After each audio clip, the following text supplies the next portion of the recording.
Hello again, everyone. Edwin Learnard back once again. In this YouTube segment, I want to be talking about happiness, and happiness can be derived from a multitude of things.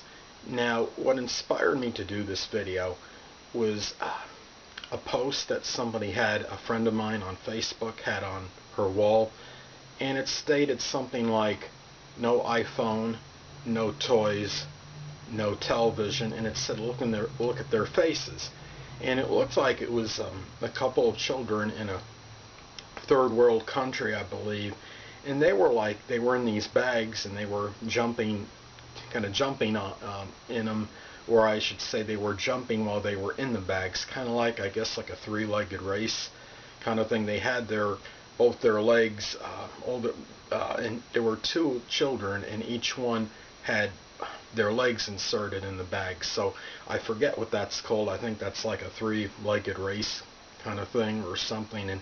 And they had they looked so jubilant and so happy. And it's amazing how some people, without having the materialistic things, without having things that many deem as superficial or even frivolous in some people's minds, that they can just exude just natural happiness. What's funny is I think a lot of times we, and when I say we, people that have things like the internet, cable TV, we can often take that for granted. Could we even fathom what it'd be like without it? Could you imagine putting yourself in like a third world country scenario? Imagine being in an impoverished situation, being oppressed, maybe even being on the threshold of starvation, having little funds, little subsistence, not even having your necessities. In those people's minds, I mean, having those things being affluent and being in a kind of like in a world of luxury. A lot of things are about how we see things from a comparative vantage point, I believe. What's funny is sometimes you'll see certain people that will look like they're happy. You'll see them happy when they're ridiculing somebody, when they're making fun of someone, chastising a person, but yet when they're doing so, what they're really doing is they're reflecting their own insecurities within themselves, and they're really showing people that can see through them like a piece of transparency or transparent film that they're really miserable and unhappy. When people like that have to resort to those means to create their happiness that way, to me, that's just showing how angry they are really at themselves, and they're trying to use the fine art of deflection and trying to put their it's hard to explain, but put it's their own inadequacies what's really actually being expressed, or it's a reflection of their own inadequacies, I should say. When being happy, I think, is what's paramount in that is being happy within yourself, having your self-esteem, holding yourself high,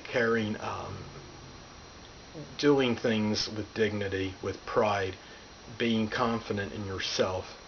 Now, I understand that some people might have certain disabilities, have certain hindrances.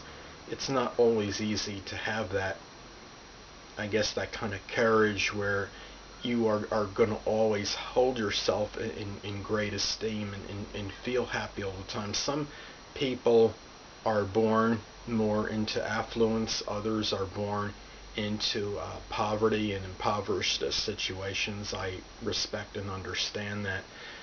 At the same time, we have to understand that not everything is about material items. A lot of times I think there might be an overemphasis put on this, and I think people have a misconception about what really should make a person happy. Somebody that is happy and exultant should really, what should make them happy is having their love in their life, having their subsistence, knowing that having people that care for them, that actually that treat them like a human being. The happiness, I mean, don't get me wrong. Hypothetically speaking, if I was to lose my internet today and the cable television, I probably would go to pieces. I'm not going to lie to you and put on this facade and say, oh, I'm going to be completely ecstatic if even if that I lost those two things, because I wouldn't. It would be devastating to me, to be perfectly candid and frank. At the same time, there may come a time where one would have to adapt to something like this. Could you imagine some natural disaster where everybody lost their internet, they lost their cable TV? I think what happens is a lot of times we're not really collectively, we're not cognizant 100% of what we really had, and really appreciating the value of it until it was lost. If we were to say we were to lose these things and lose these extra amenities, or what I refer to as bonuses, these things, a lot of us would go to pieces. I mean, I'm gonna be honest about this. Now, if you're in a transition period and you say for a year, let's say for a year you didn't have access to the internet or cable television. Well, during that period you might become acclimated to it, don't get me wrong, but it doesn't change the fact it was lost. You would be forced to really derive happiness from within yourself, and at some point it may come a time to do this. So I guess my message is, what I'm basically or essentially conveying in this video is that you never know when you're going to lose something like that, and lose these extra amenities, these things that have created certain happiness for you. So it's just important to really appreciate the true value of these things. And people that have, say, the ability to work out, I think I've told a lot of you this in the past, that I have irrevocable nerve damage, and which prohibits me from working out. And I mean, when I lost that, it was like taking part of a person away. That was, speaking of devastating, that was very devastating. And we don't always know what we really had until it was actually lost, and I think that's a perfect example of that. I mean, I used to work out vigorously, very heavy, and for me that was a lot of enjoyment. It made me feel better about myself and increase self-esteem. I felt like I've heard, sure, a lot of you have heard of like the runner's high. Well, that's kind of like the workout person's high, is what I felt. After working out a lot, I felt invigorated. It was really such an indescribably great sensation I had after doing so. And everything that we have, the material things that each and every one of us have, the ability for you to see the video that I'm making, the few of you that will actually watch this have the means to do so, because you either have the regular internet with your desktop or laptop, or you have your iPhone. You have the ability to see that, and a lot of people don't see that.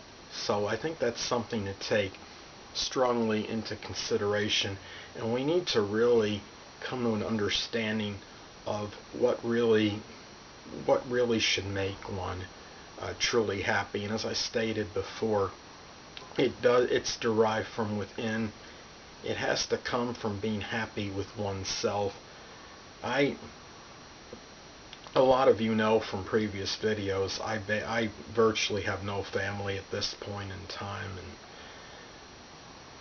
I really have had to improvise in terms of the happiness thing, so to speak. And now the internet does provide happiness for me. Having cable television provides this for me. It prevents me from going stir crazy.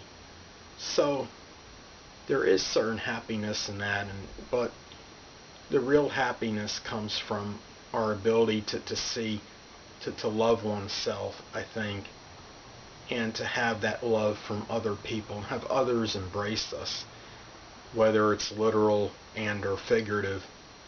I think those are the things that the proponents in terms of really being happy and taking pride in yourself and being happy with what you are inside and outside, whether it's internally and externally.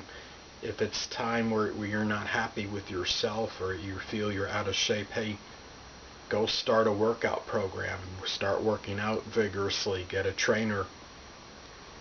And if you're not happy with certain things on the inside, then you find some coach or somebody that can help you as far as maybe a development with the personality. So those are some things to consider, and really that's basically what I wanted to say in this message, in this video.